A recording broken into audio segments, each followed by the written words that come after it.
Now, I bet there was someone in your life you once thought would be there forever, and now you may never see him again. Maybe it was your best friend. Maybe you considered them a brother or a sister, or someone you genuinely couldn't imagine your life without, and yet somehow your lives have changed. Your paths went in different directions, and at some point, without either of you necessarily knowing it, you may have had your last conversation. I've been thinking about that a lot lately, and how strange it is that someone can occupy such a massive part of your world, our world, my world, and then one day they're simply no longer a part of it. They're somewhere out there living their own life, their own story, and you're living yours. And maybe that's just a part of being human.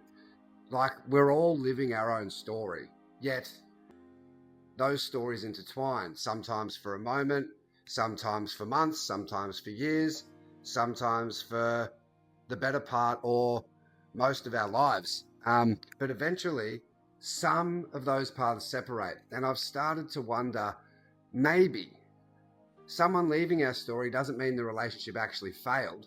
Maybe that was the complete relationship. Maybe we experienced exactly what we were supposed to experience together, and then it was simply time for our stories to move in different directions.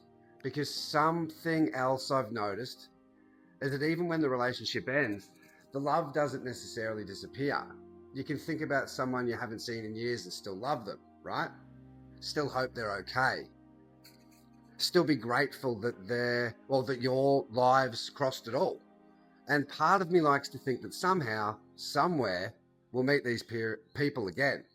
I feel that, I believe that, but I don't necessarily know that. But I do know that love doesn't seem to require someone to be in our lives for it to feel real.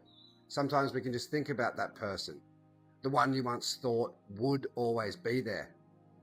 How does that make you feel, knowing that you'd never see him again? Does it make you feel sad? Or can you look back with gratitude and wonder whether perhaps you were in each other's lives exactly for as long as you're meant to be? Please let me know. I'd love to hear your thoughts. Much love.